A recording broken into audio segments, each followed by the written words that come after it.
केवल ज्ञानभास्करा कुर्वन्तु जगतां शान्ति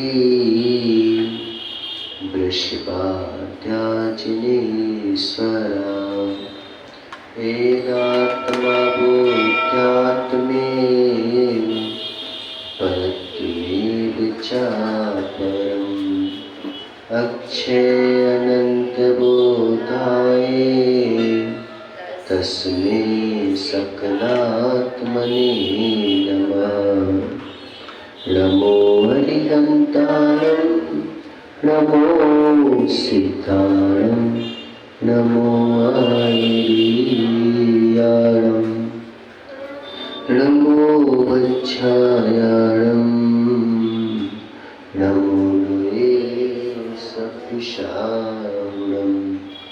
पंच परमेष्टि भगवान की 1008 श्री आदिनाथ भगवान की, आचार्य भगवान पूज्यपाद स्वामी की, आचार्य भगवान गुरुवर विशुद्ध सागर जी महाराज की, 3 कमलों को देवी राजा की, सागर जी महाराज की जय, संत की जय। मनुष्यों, भगवान जिनेन्द्र देव की वाणी के माध्यम से वस्तु स्वरूप को समझने का हम प्रयास कर रहे हैं। आचार्य भगवान यहाँ पर बहिरात्मा की दृष्टि का वर्णन कर रहे हैं, क्योंकि जब तक हमने हे रूप वस्तु को जाना नहीं, हे रूप को जब तक हम पहचानते नहीं, तब तक उपादेय को कैसे ग्रहण करें। जो हे को नहीं जान करके वो सीधे उपादेय को बात करते हैं, तो वह कैसा हो गया पता कि सामने एक योद्धा खड़ा है, उसके सामने दूसरा योद्धा खड़ा है। अब वो सोचता है कि मैं इसको एक एक करके मारूंगा, पहले इसकी आंखों पर निशाना बनाऊंगा ताकि अंधा हो जाए, फिर इसके एक एक शरीर को मारेगा। वह यही सोचता रहा, उसने लिया सामने वाले ने, और सीधे जो है इतनी देर तक उस निशाना साधता रहा, उसने निशाना ही लगा दिया, सामने वाला खत्म ही हो गया, सामने वाला खत्म ही हो गया।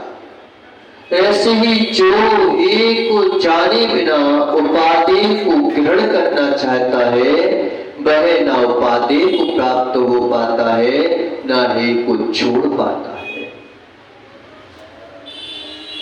निश्चय को जाने बिना जो निश्चय का आरंभ ले लेता है, निश्चय को जाने बिना जो निश्चय का आरंभ ले लेता है, वह वही क्रिया करता है कि अशुभ क्रिया को छोड़ नहीं पाता, और शुभ क्रिया को जो है पकड़े बिना ही और जो है अपनी कुगति को निश्चित कर लेता है। जो निश्चय को नहीं जान पाता, निश्चय का आलंबन ले लेता है। पहले हम व्यवहार की क्रियाओं का आलंबन तो पकड़े, व्यवहार को तो जान ले अच्छी तरह से, क्योंकि कम से कम व्यवहार से आपके लिए मोक्ष हो ना हो, लेकिन कम से कम अशुभ से तो बचे रहोगे, अशुभ से तो बचे रहोगे। और अशुभ को हम छोड़ नहीं पाए, शुभ को छोड़ बैठे, शुभ को छोड़ बैठे। हमें तो सीधे उसकी आत्मा पर जाना है, आत्मा पर जाना है। महाराज की शरीर के स्वभाव को समझ नहीं पाए, उसने तुम्हें रिश्वत दे दी और धोखा दे दिया, और धोखा दे के तुम्हारे लिए बिठा दिया।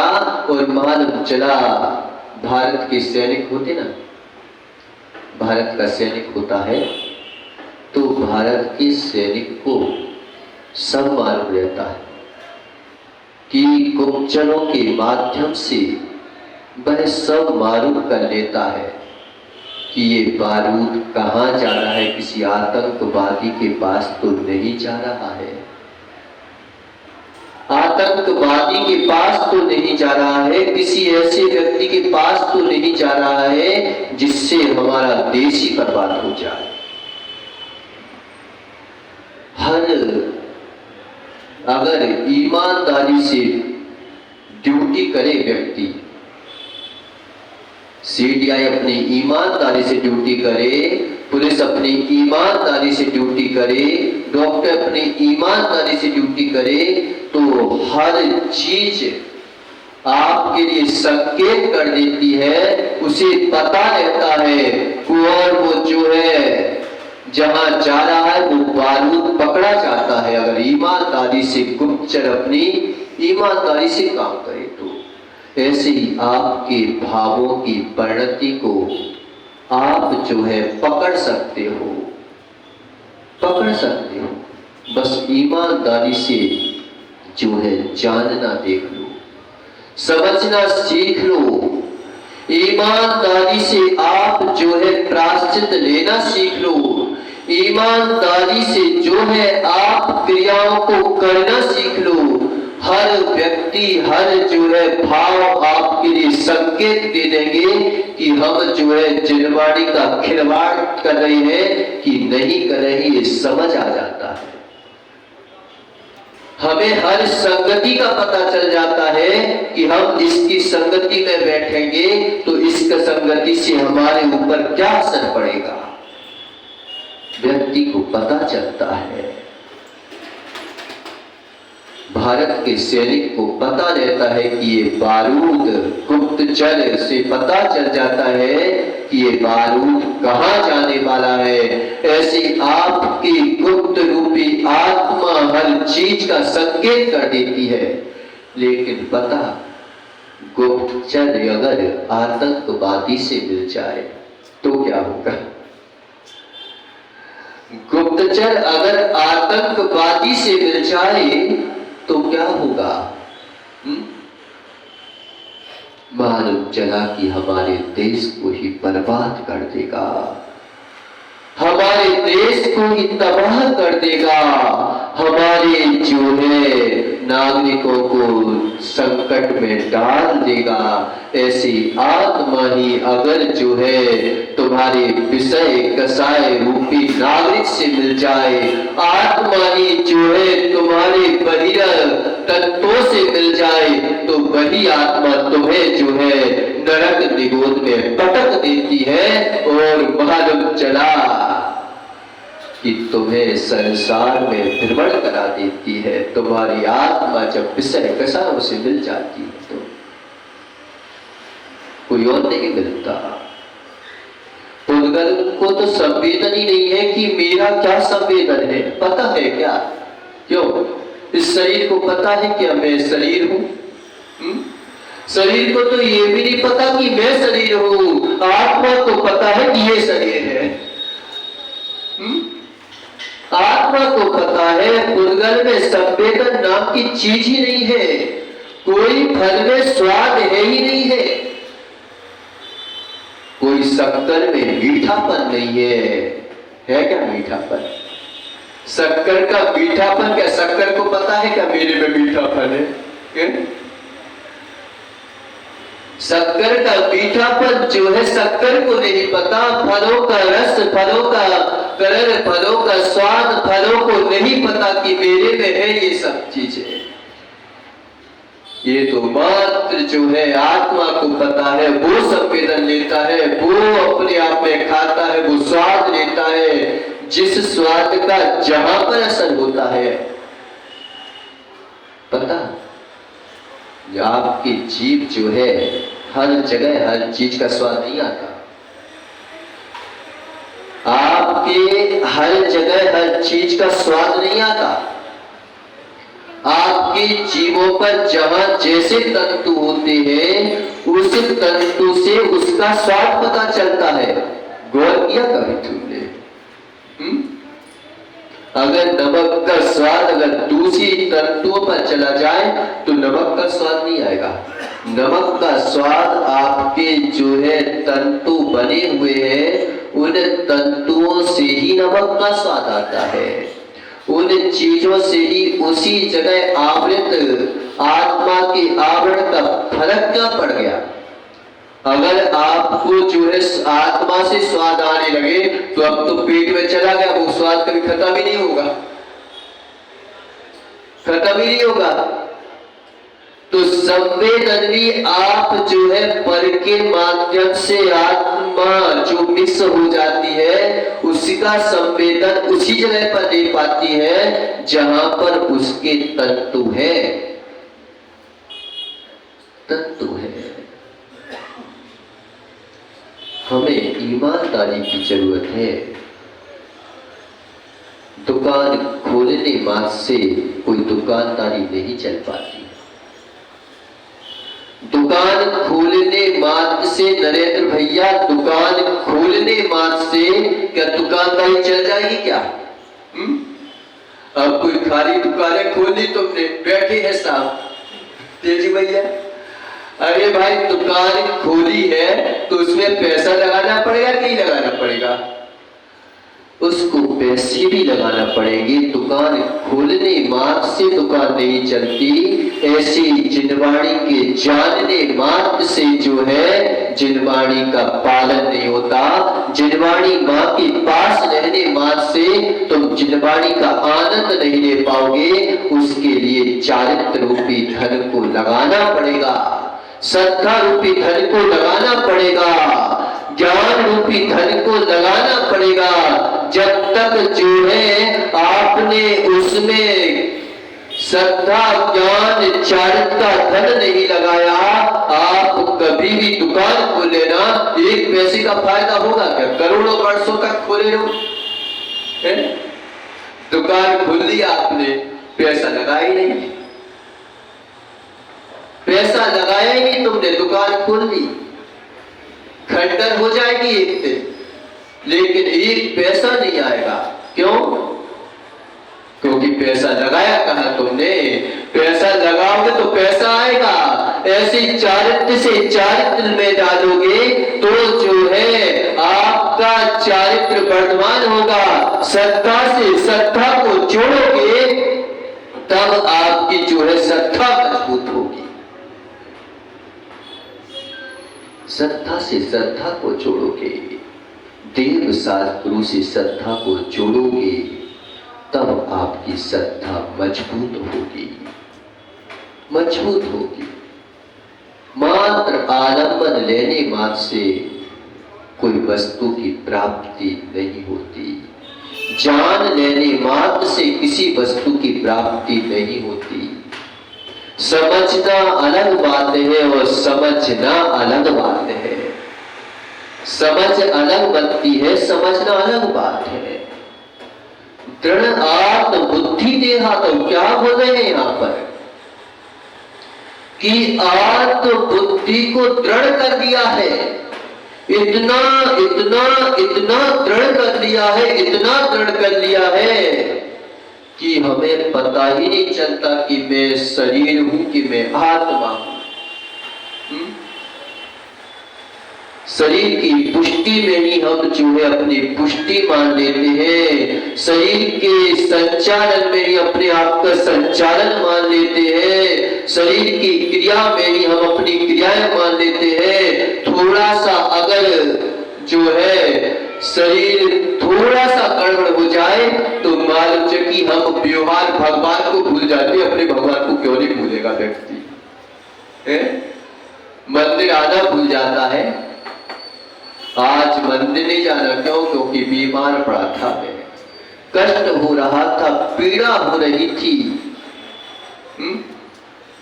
पीड़ा हो रही थी, कष्ट हो रहा था, बुखार चल रहा था, गर्म हो रहा था शरीर, इसलिए मैं जो है मंदिर नहीं आ पाया। एक बार बीमार पड़ जाता है व्यक्ति, कभी आपने दृढ़ता से काम लिया कि चलो हम मंदिर जाएंगे, पढ़ने दो बीमार। अगर नौकरी लगी हो और नौकरी जाने वाली हो कि भाई तुम नहीं आए तो समझ लेना तुम्हारी नौकरी चली जाएगी। फिर तो हम तुरंत तैयार हो जाते हैं कि भाई बीमार हूं लेकिन बच्चे को पालना है, देवी को पैसे देना है, सब कुछ करना है। अगर मैं नौकरी पे नहीं जाऊंगा तो कैसे काम चलेगा। हम तुरंत संलग्न हो जाते हैं। पुत्र के राग में संलग्न नौकरी में हुए, पत्नी के राग में संलग्न नौकरी में हुए, लेकिन आत्मा के राग में संलग्न कभी देव शास्त्रों में हुए क्या? कि मेरे प्रभु ने, मेरे स्वामी ने, मेरे जो है देवता ने ऐसा उपदेश दिया है, आत्मा स्वतंत्र है और जो है शरीर स्वतंत्र है, ऐसा भेद विज्ञान दिया है। चलो हम उन्हीं के पास जाके पूछ के आए कि वह भेद विज्ञान का आनंद कैसा होता है।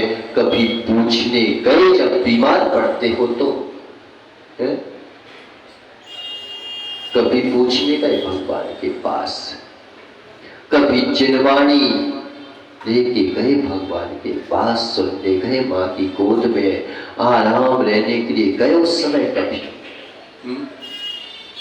कि मेरा आत्मा का स्वभाव कैसा होता है? नहीं गए कभी। इच्छा नहीं होती, बैठ ही नहीं पाते महाराज, बैठने की ही सब क्षमता खत्म हो जाती है। दृढ़ बुद्धि दे आदौ, आत्म बुद्धि इतनी दृढ़ हो गई, इतनी दृढ़ हो गई, इतनी दृढ़ हो गई, इसके प्रति जो क्षण भंगुर है, नष्ट होने वाला है, जो नष्ट हो जाएगा, जिसको कोई संभाल नहीं सकता, जिसको कोई जो है तुम कितना भी संभाल के रखो कभी उसके साथ समझौता हो नहीं सकता। उस असमझौते के साथ हमने समझौता बना रखा है।